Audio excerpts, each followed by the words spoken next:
에스라의 나무 강단에서 방송하는 안식일 학교 교과 해설 방송입니다.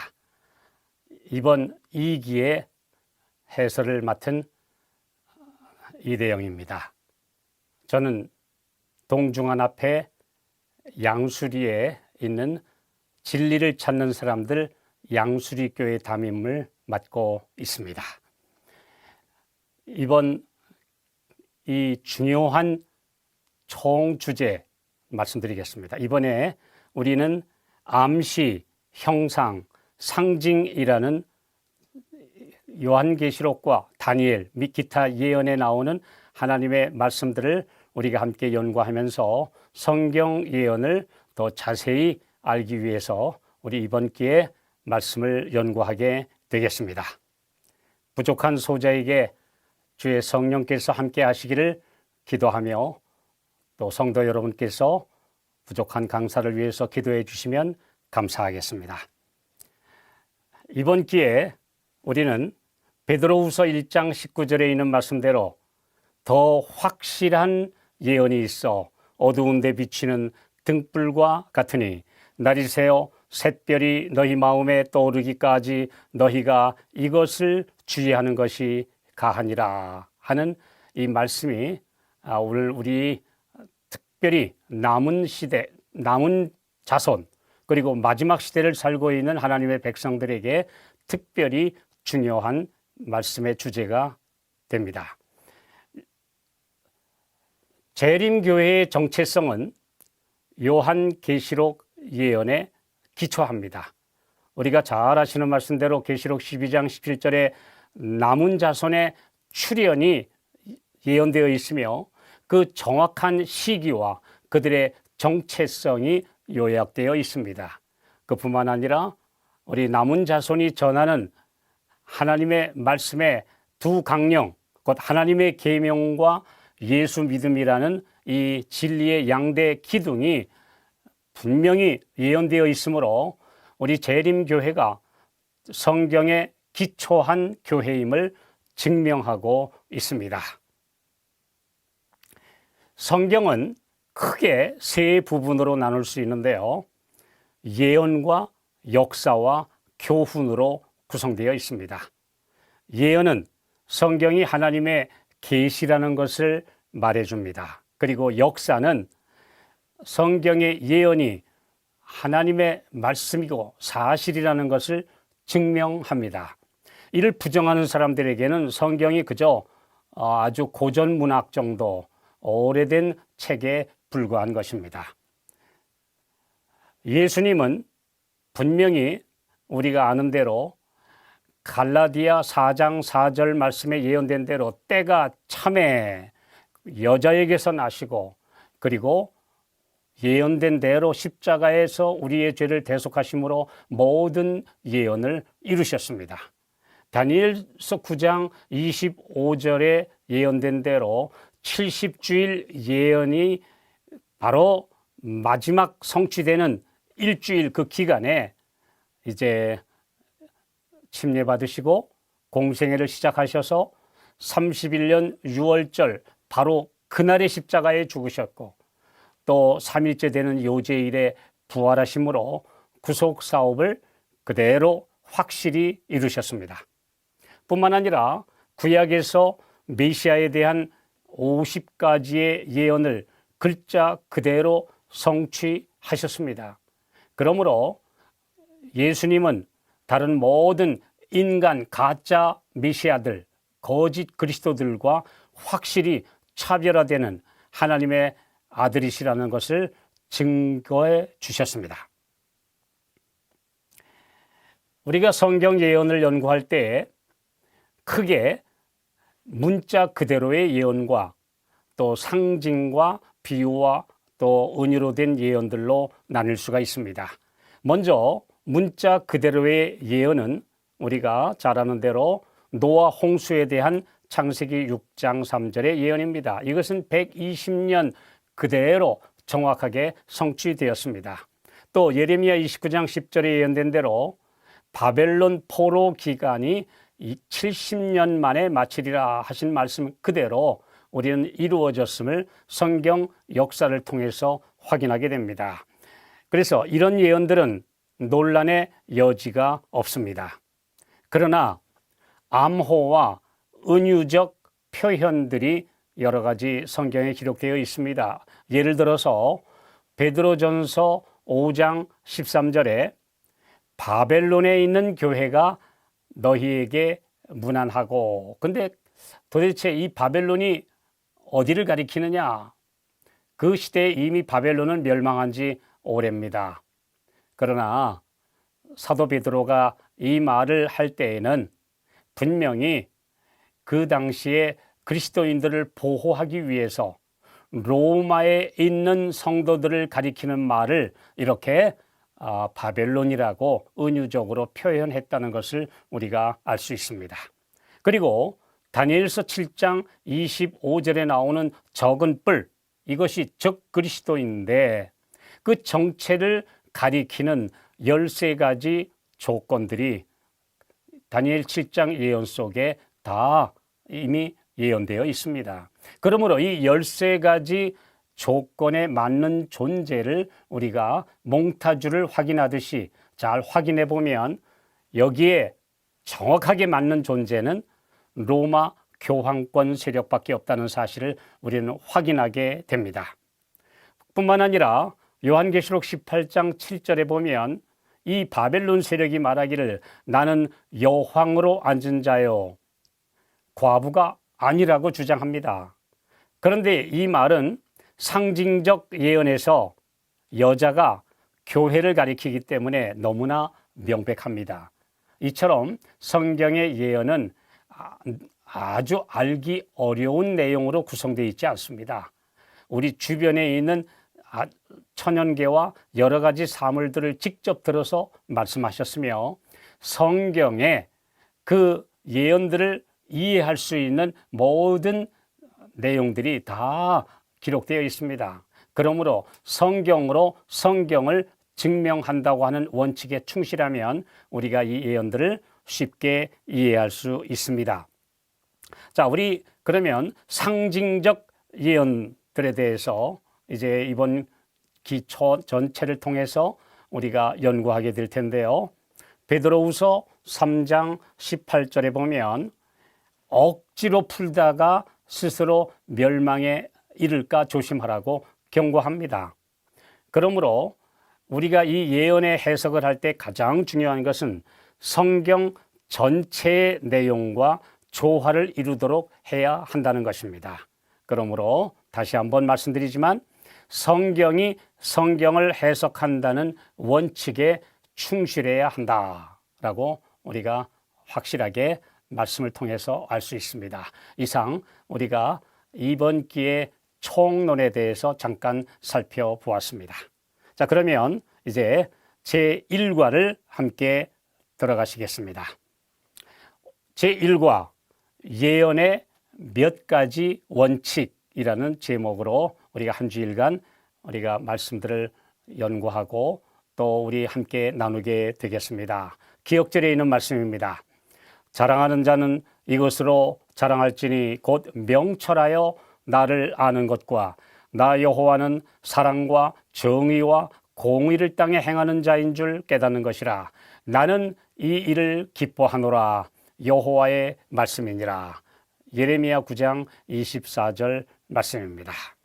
그러면 예언 연구의 목적은 무엇인가 라는 것입니다.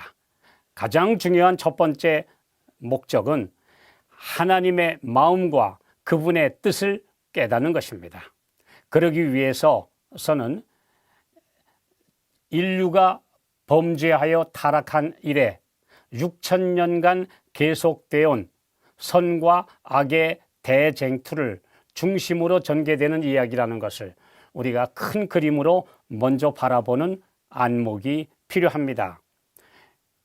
그 모든 역사를 주관하시고 이루시고 마침내 구속사업을 완성하실 분은 우리 주 예수 그리스도이십니다.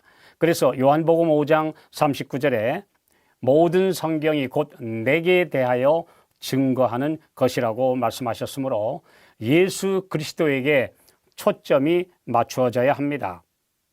지구 역사의 가장 큰 사건들인 창조와 구속과 또한 회복이라는 이 3대 주제의 중심은 우리 예수님입니다. 그러므로 모든 예언이 예수님을 중심으로 펼쳐지고 있다는 사실을 먼저 우리가 깨닫게 됩니다. 그러면 오늘날 개신교 내에서 오늘 여러 이제 예언 해석들의 아주 다른 이런 주장들이 펼쳐지고 있는데요. 오늘 예언을 해석하는 신학 사조를 4가지로 분류한 내용을 잠깐 살펴보겠습니다. 먼저 기독교 내에 이제 가장 많은 사람들이 일찍이 주장했던 주의가 과거주의였습니다. 그러나 오늘날에는 많이 퇴색했습니다마는 이 과거주의는 종교 개혁자들 다수가 로마 교황이 다니엘서에 예언된 적은 뿌리고 적 그리스도다라고 지적하니까 로마 교황청의 당국에서 이걸 어떻게든지 이 포커스를 다른 곳으로 옮기기 위해서 이제 교황청 소속의 제수잇, 곧 예수회 소속의 학자들이 만든 이론입니다. 그 대표 학자가 루이스 데 알카자르인데요. 이들은 다니엘 7장의 예언뿐 아니라 여러 예언들을 다 과거에 이미 이루어진 것으로 돌려버립니다. 특별히 주후 2세기에 살았던 폴피리라는 그 비평가의 주장을 많이 인용해서 다니엘서가 주전 6세기에 기록된 책이 아니라 그 수백 년 후에 기록된 책이고, 그 다음에 적은 뿔은 마카비 시대, 예수님보다 훨씬 전에 있었던 마카비 시대에 이제 성전을 더럽혔던 세력이 있다. 그래서 이런 세력들이 곧 적그리스도였다라고 이렇게 주장하는 것입니다. 그러나 이제 이 목적은 뭐냐 하면 적은 뿔 적그리스도라고 하는 초점을 로마 교황에서 옛날에 있었던 세력으로 이제 안티오쿠스 시대에 있었던 옛 역사로 돌려버리려는 시도라고 하는 것, 이것을 알 수 있는데요. 그러나 개신교의 진보주의 신학자들이 많이 추정하고 있습니다. 사실 이들의 주장은 성경의 영감성을 부인하는 것과 동일한 것입니다. 그리고 두 번째로 개신교회에 또 다수가 따르고 있는 주장은 미래주의입니다. 이것은 다니엘서 9장 24절부터 27절에 예언된 70주일 예언을 아주 특이하게 적용합니다. 이들은 70주일 중에서 69주일은 그대로 적용합니다. 주전 457년에 이제 페르시아 왕의 칙령으로부터 시작된 70주일의 기간을 그대로 인정하면서 마지막 한 주일만 똑 떼어서 미래 언젠가 이루어질 것이다 라고 주장하는 것입니다. 그래서 그 이론을 갭 이론이라고 합니다. 약 2000년간은 이 69주일 이후에 2000년간은 갭으로 아무 역사가 진전되지 않았다. 마지막 언젠가 7년이 있을 것인데 이 일주일, 곧 7년에 적그리스도가 나타날 것이고 그때 마지막 대환란이 있을 것이다. 이렇게 주장하는 것입니다. 이들 역시 로마 교황이라고 하는 적그리스도 주체를 다른 데로 돌리기 위한 바로 제수잇 학자들의 이론입니다. 이 대표 학자가 프란시스코 리베라라고 하는 학자인데요. 오늘날 보수주의 개신교 대다수에서 이 이론을 받아들이고 있습니다. 그러므로 여러분들 개신교회의 여러 예언 해석에서 로마 교황을 적 그리스도이고 또 1260년 동안 성도를 핍박한 모든 역사를 자세히 예언적으로 해석하는 그런 학자들을 우리가 만나보기 힘듭니다. 그 이유는 다 이렇게 과거주의나 미래주의에 다 소속되어 그 사상이 물들어 있기 때문입니다. 그리고 세 번째로는 세대주의 학파인데요.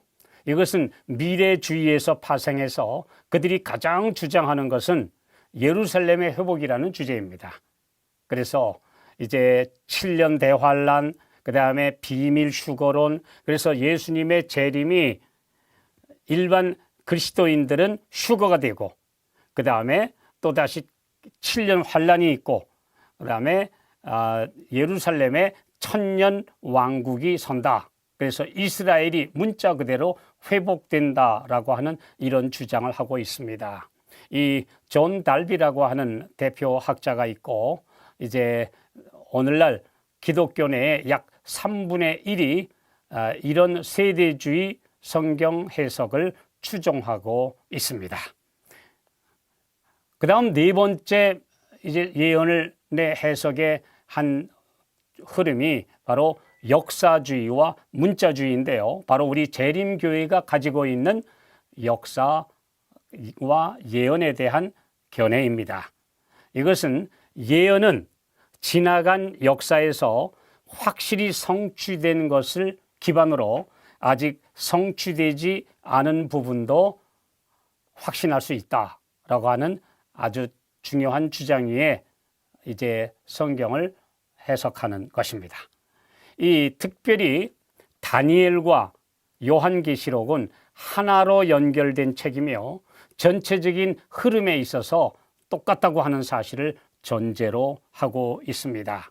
예를 들어서 우리가 요한계시록 13장의 그 바다에서 올라온 그 첫 짐승은 분명히 이제 몸통이 표범 같고 입은 사자입 같고 그 다음에 발은 곰의 발 같다. 이걸 어떻게 해석할 수 있습니까?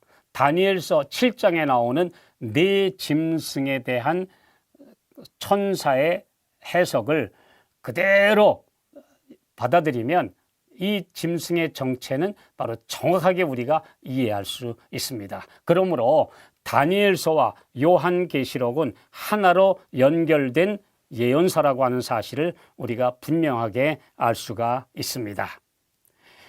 우리는 아주 정확한 성경 예언 연구가들이 우리 재림교회의 주류를 이루어왔고 많은 학자들이 서로 검증해 왔습니다.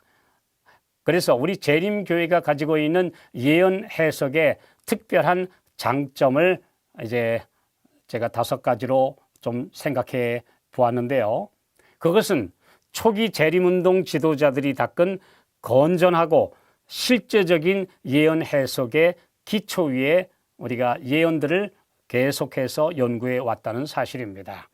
어떤 신비하거나 아주 기이한 이상한 알레고리적 해석이 아니라 실제적인 역사에서 성취된 예언들을 기반으로 성경 예언을 지금까지 잘 이렇게 이루어 와서 우리가 지금 쉽게 연구하는 다니엘서 연구와 요한계시록 연구를 완성하고 또 지금도 계속 증보하고 있다는 사실입니다. 이 두 번째로 가장 중요한 점은 성경이 성경을 증거한다고 하는 해석 원칙에 따라 모든 해석은 성경에서 그 근거를 찾아야 한다고 하는 그 원칙에 충실하다는 것입니다. 그 다음 세 번째로는 역사적 사실 위에 이미 성취된 예언 위에 미성취된 예언을 내다보는 그런 우리가 확실한 성경 예언의 안목을 갖추고 있다는 사실에 대하여 참으로 감사하고 저는 수많은 개신교회 목회자들과 대화하고 토론하면서 우리 교회가 가지고 있는 예언 해석이 얼마나 성경적이고 역사적이며 사실주의에 기초하고 있다는 사실을 점점 더 확신하게 되었습니다. 무엇보다도 우리 재림교회가 가장 확실한 예언에 기초하고 있다는 사실은 너무나 우리가 중요한 것은 바로 마지막 선지자인 엘렌 G. 화이트를 통해서 주어진 예언의 신의 인도라고 하는 사실입니다. 특별히 대쟁투 총선은 지구 역사 전체를 한눈에 조망하도록 우리에게 잘 가르쳐 주고 있고, 이 그림 위에 성경 예언을 잘 우리가 조화시킬 수 있도록 안내해 주고 있기 때문에 정말 예언의 신과 같은 가장 훌륭하고 정확한 성경 주석을 우리 남원교회에게 주신 하나님께 감사합니다.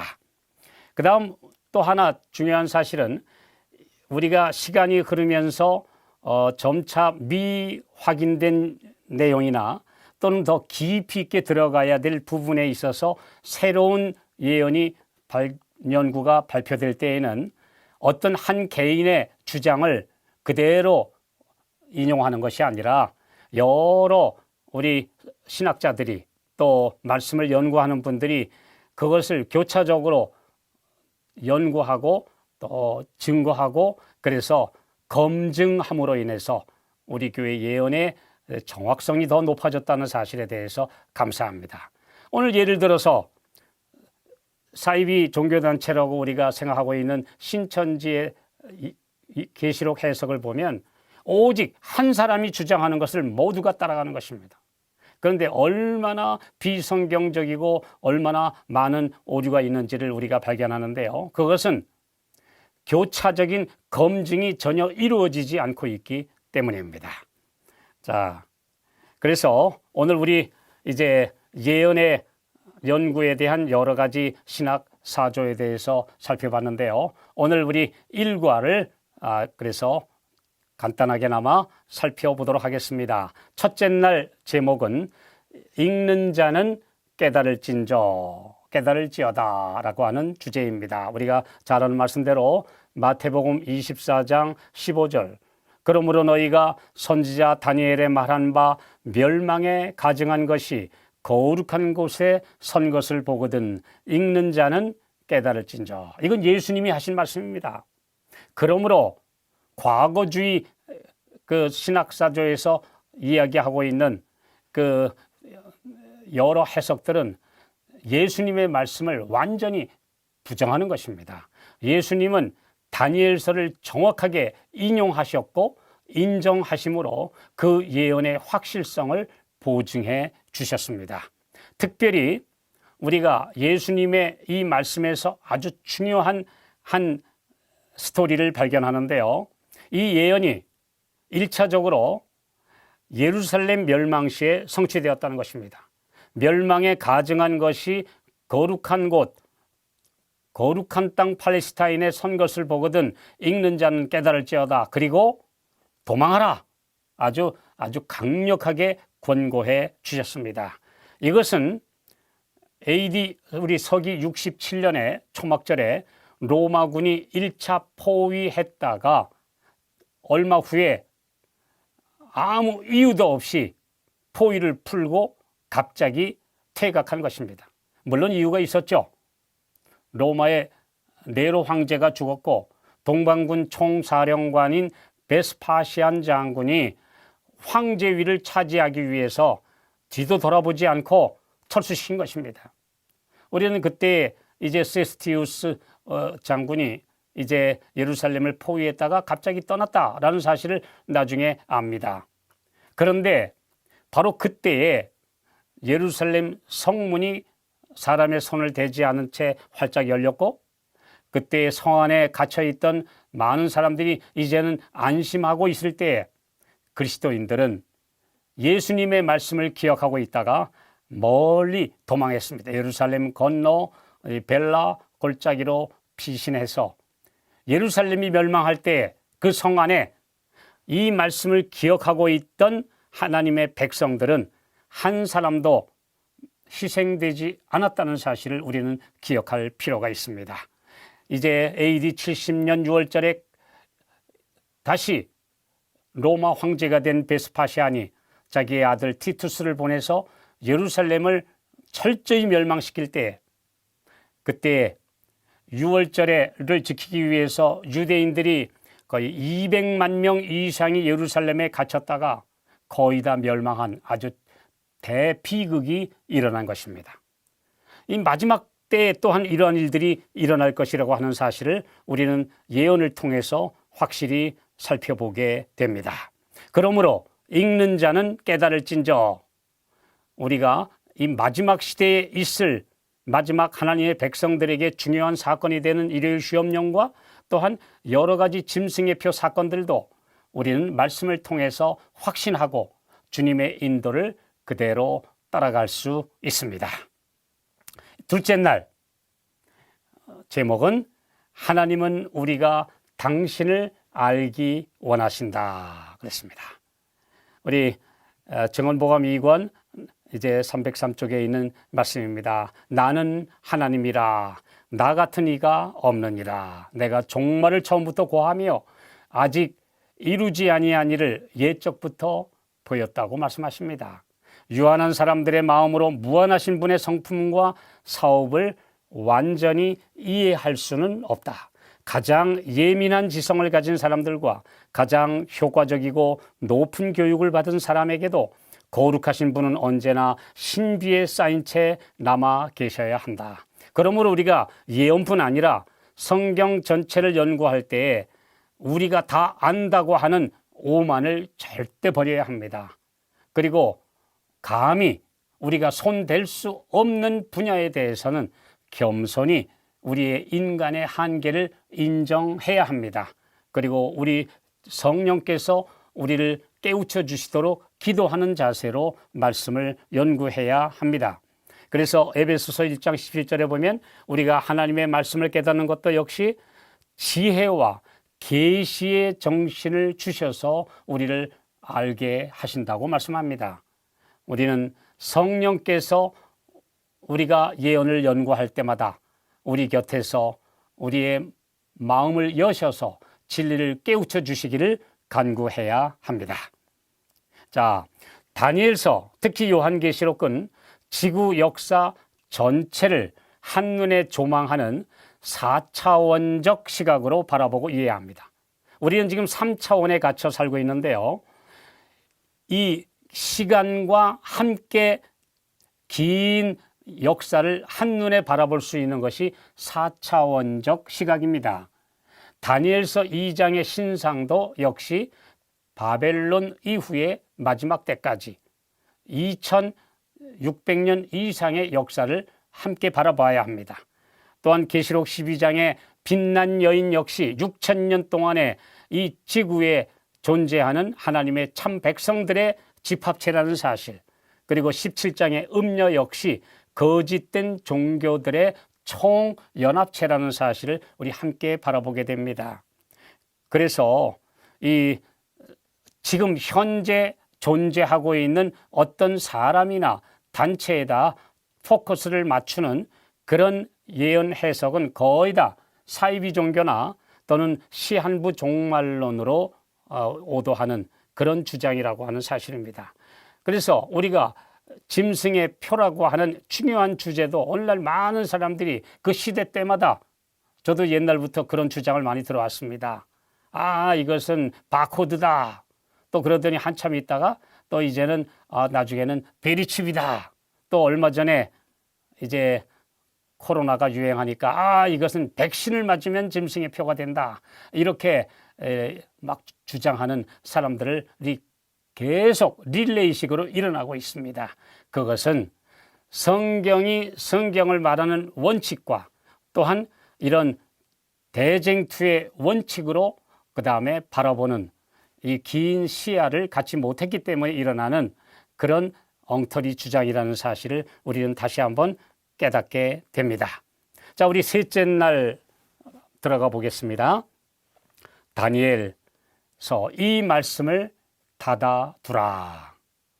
우리 잘 아는 말씀대로 다니엘아, 마지막 때까지 이 말을 간수하고 이 글을 봉함하라. 많은 사람이 빨리 왕래하며 지식이 더하리라. 그래서 우리가 이제 마지막 때가 시작되는 1798년 이후에 다니엘서가 공개됐다. 우리 이런 사실들을 우리 재림교인들은 상식적으로 잘 알고 있습니다. 그런데 이 봉함하라고 하는 이 내용은 다니엘서 전체가 아니라 1260일에 대한 예언과 2300주야 예언의 부분입니다.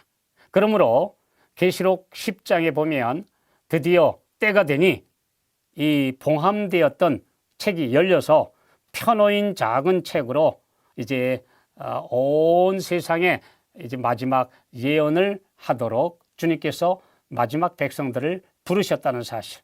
우리가 이 사실들을 연구해 보면 오늘 우리가 이 예언에 해당하는 마지막 남은 무리로 우리가 부르심을 받았다는 사실에 대한 확신을 더 갖게 됩니다. 자, 이제 계시록 1장 3절에 보면 이 예언의 말씀을 읽는 자와 듣는 자들과 그 가운데 기록한 것을 지키는 자들이 복이 있나니 때가 가까움이라. 또 계시록 22장 10절에 보면 이 책의 예언의 말씀을 인봉하지 말라. 때가 가까우니라 그러셨습니다. 그러므로 계시록은 함부로 풀면 안 된다. 계시록을 연구하지 마라 하고 하는 그런 많은 개신교의 목회자들의 주장은 성경과 맞지 않습니다. 요한계시록은 결코 봉함된 적이 없다는 사실을 다시 한번 우리는 확인하게 됩니다. 자, 이제 우리 넷째 날 우리 마켓로 말씀을 연구하겠습니다. 오늘은 말씀을 연구함. 그러면 현대 우리가 가지고 있는 다니엘서와 요한계시록 예언의 기초부터 이제 성경 연구를 시작해서 우리에게 많은 중요한 부분을 남겨준 예언의 선각자가 바로 윌리엄 밀러입니다. 우리 대쟁투 320쪽에 있는 말씀대로 그는 이미 성취된 예언들이 사실상 문자 그대로 성취된 사실과 그 여러 가지 표상, 은유, 비유, 직유 등은 모두 그 전후의 성경 구절들이 그것을 설명해주고 있다는 것과 거기 나타난 용어들은 다른 성경 구절로 정의를 내릴 수 있다는 것을 알았다. 그리고 그가 그와 같은 방법으로 해석할 때 문자 그대로 이해할 수 있었다. 그 당시에 어떤 성경 주석도 거의 없었고 그 다음에 예언 해석이 거의 없었던 시대에 윌리엄 밀러는 오직 성경 성구사전과 성경과 또한 역사적 책들을 갖다 놓고 펼쳐놓고 이 예언을 연구하기 시작했다는 사실입니다. 그래서 이제 다니엘서의 예언들을 하나 둘씩 잘 연구해서 여러 가지 예언들을 정확하게 이해하기 시작을 했습니다. 물론 8장 14절에 가서 그가 아주 관심이 꽂혀서 2300주야에 집중하게 됩니다. 물론 거기에서 약간의 실수가 있었다는 것을 우리가 알게 됩니다. 그러나 우리가 그가 그 이전까지 다니엘서를 전혀 알지 못하던 시대에 다니엘서를 우리에게 연구하도록 기초를 제공한 사실에 대해서는 우리가 그분을 인정할 수 있습니다. 밀러가 성소 정결을 재림이다. 그리고 지구를 불로 멸망시키는 사건이다. 이렇게 잘못 해석하는 바람에 시한부 종말론의 원조라는 비난을 듣게 되고 말았습니다. 그러나 이제 그는 그 당시에 복천년이 올 것이고 세상이 아주 다 하나님을 믿게 될 것이다 라고 하는 기독교의 편만한 그런 낙관론을 깨뜨리고 세상이 멸망한다고 하고 하는 아주 경고의 메시지를 세상에 선포하기 시작한 선각자였습니다. 그러므로 윌리엄 밀러가 일정 부분 틀렸던 것은 우리가 말씀을 통하여 바로잡지만 그가 남긴 아주 중요한 예언 해석의 올바른 방법들 그리고 그 토대 위에서 재림교회가 형성됐다고 하는 것을 우리는 다시 한번 기억하게 됩니다. 누가복음 24장 27절에도 예수님께서 말씀하시기를 모세와 모든 선지자의 글로 시작하여 모든 성경에 쓴 바 자기에 관한 것을 자세히 설명하시니라고 말씀하십니다. 그러므로 모든 성경은 서로 짝이 있으며 서로를 비추고 있다는 것을 예수님께서 친히 가르치셨습니다. 그러므로 말씀은 서로 조화되어야 합니다. 이 말씀이 저쪽 말씀과 맞지 않을 때는 깊은 기도와 연구로 조화되도록 말씀을 함께 살펴보는 것이 성경 연구자들의 올바른 태도가 되어야 합니다. 자, 이제 마지막 다섯째 날 우리 연구를 하겠습니다. 오늘은 문자적인가 상징적인가 라고 하는 주제입니다. 그런데 성경에서 상징적 예언을 푸는 열쇠들이 있기 때문에 그리 어렵지 않습니다. 여러분들이 우리 시간 관계상 이 말씀들을 보면서 우리가 다 확신할 수 있습니다. 간단하게 짚고 넘어가겠습니다. 성경에 말한 계시록 12장 1절에 정결하고 빛난 여인은 바로 고린도후서 11장 2절에 있는 말씀대로 이제 하나님의 백성들 전체를 가리켰다라고 하는 걸 알 수 있습니다. 예레미야 3장 14절과 20절에도 나는 너희 남편이라고 말씀하셨습니다. 마태복음 25장 1절에도 그때의 천국은 마치 등을 들고 신랑을 맞으러 나간 열 처녀와 같다. 그래서 순결한 처녀라고 하는 이런 비유들은 다 예수님을 신실하게 믿는 참된 성도들을 가리킨다고 하는 것을 우리가 알 수 있습니다. 그리고 이와 반대로 계시록 17장에 나오는 음녀는 여기 우리 야고보서 4장 4절과 여러 말씀들에 나오는 대로 세상과 짝한 교회들, 특별히 정치와 손잡고 또한 경제계와도 결탁한 그러한 타락한 교회들을 지칭하는 성경의 상징이라고 하는 사실을 우리 다시 한번 우리가 확신하게 됩니다. 그 다음 성경에 바람이 불매라고 말했을 때 이 바람은 우리 예레미야 25장 32절과 4장 11절 12절에 말씀한 대로 이것은 각 시대마다 일어난 큰 전쟁들과 또한 역사적 아주 큰 변혁들을 가리킨다라고 하는 사실을 또 우리가 알 수 있습니다. 그리고 바다에서 짐승이 나왔다라고 하는 이 표현들은 너무나 정확하게 말씀하시기를 이 세상은 바다가 같은 세상이다. 큰 물결이 흉용한 세상과 같다라고 하는 데서 아주 정확하게 우리가 쉽게 이렇게 이해할 수 있습니다.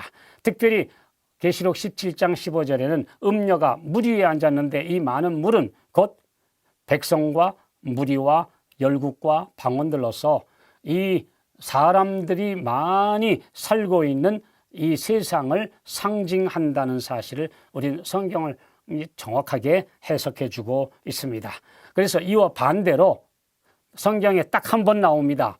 요한계시록 13장 11절 이하에 나오는 땅에서 올라오는 짐승은 무엇인가? 그것은 사람이 없는 황무지에서 생겨난 하나의 세력이고 나라라고 하는 사실. 이것을 너무나 쉽게 우리가 이해할 수 있고 오늘날 그 예언이 미국이라는 나라를 통해서 정확하게 성취되고 있다는 것을 우리는 확인하게 됩니다. 자, 그리고 짐승이란 나라다. 이것은 천사의 해석을 통해서 다니엘 7장에 정확하게 나와 있습니다. 그래서 이 짐승은 맹수들입니다. 맹수의 본성을 가진 제국들과 그 모든 역사를 그대로 설명해 주고 있는 해석입니다. 그러나 우리 예수님은 어린 양으로 예표되셨고 우리는 어린 양을 따르는 하나님의 백성들로서 역시 본성적으로 다르다고 하는 사실을 우리에게 가르쳐 주고 계십니다. 자, 그리고 또 머리는 주권뿐만 아니라 사상들을 가리킨다라고 하는 사실을 우리가 성경 예언을 통해서 알 수가 있으며 뿔은 왕권 또 그 시대에 있었던 각 나라들이라는 사실을 이제 이렇게 쉽게 알 수가 있습니다. 분명히 성경에 그 외에도 한때, 두때, 반때, 3년 반, 그래서 42달, 1260일은 바로 1260년간의 로마 교황의 전성기였다는 사실을 역사를 통해서 정확하게 알 수 있습니다. 538년부터 1798년까지 그가 어떻게 전 세계를 지배했었는가 하는 사실을 우리가 정확하게 알 수가 있습니다. 또 70주일 예언 같은 경우에는 이것을 글자 그대로의 490일로 해석하면 전혀 해석이 안 됩니다. 이것은 490년간 유대인들에게 주어진 자비의 기간이었다는 사실을 우리가 알 수가 있는데, 그 근거가 에스겔 4장 6절과 민수기 14장 34절의 말씀을 이제 확실한 근거로 우리가 예언을 해석할 수 있습니다. 자, 이제 결론을 말씀드리겠습니다. 요한계시록 1장 1절, 예수 그리스도의 계시라. 이는 하나님이 그에게 주사 반드시 속히 될 일을 그 종들에게 보이시려고 그 천사를 그 종 요한에게 보내어 지시하신 것이라. 여기 계시라는 말은 헬라어로 아포칼립시스인데 그것은 휘장을 벗기다라는 의미입니다. 그러므로 요한계시록은 장차 일어날 사건들을 미리 보여주시는, 그래서 이제 역사를 미리 보여주셔서 하나님의 백성들이 잘 따를 수 있을 뿐 아니라 믿음을 갖고 대처할 수 있도록 우리에게 보여주시는 하나님의 말씀이라는 사실을, 그래서 결코 덮어두어서는 안 될 말씀이라는 것을 알게 됩니다. 우리 목사에게 보내는 증언 114쪽에 있는 말씀입니다.